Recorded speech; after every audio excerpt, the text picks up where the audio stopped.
নির্বাচন কমিশনের অব্যবস্থাপনার দিকে আঙুল তুললেন এবার খোদ ভোট কর্মীরাই। অভিযোগ, ভোটের জন্য নির্দিষ্ট ভোট গ্রহণ কেন্দ্রে পাঠানো হয়েছে, অথচ সেই ভোট গ্রহণ কেন্দ্রে ভরে রয়েছে নোংরা আবর্জনা।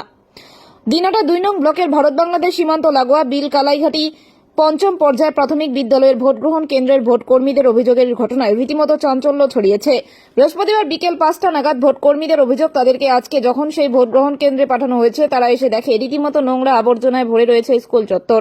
এমনকি ভোট গ্রহণ কেন্দ্র এবং শৌচাগারগুলি পর্যন্ত অপরিচ্ছন্ন ও নোংরা অবস্থায় পড়ে রয়েছে। তারা আরও জানায়, পরবর্তীতে স্থানীয় ছোট ছোট বাচ্চা এবং স্থানীয় লোকেদের সহযোগিতায় তারা সেগুলি পরিষ্কার করে। যদিও এই বিষয়ে দিনহাটা 2 নম্বর ব্লক সমষ্টি উন্নয়ন আধিকারিক নীতিশ তামাংকে ফোন করা হলে তিনি বলেন, বিষয়টি খতিয়ে দেখে দ্রুততার সঙ্গে ব্যবস্থা নেওয়া হবে।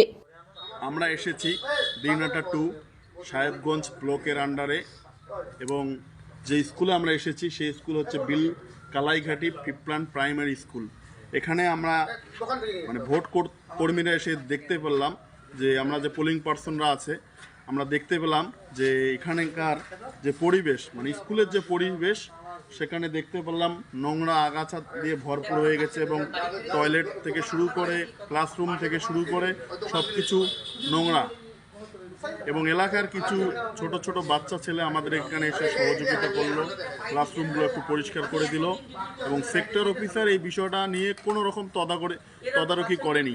যেটা আমরা এখান থেকে রিপোর্ট পেলাম যে সেক্টর অফিসার এসে স্কুলটা কোনোদিনও চোখ বুলিয়েও যায়নি।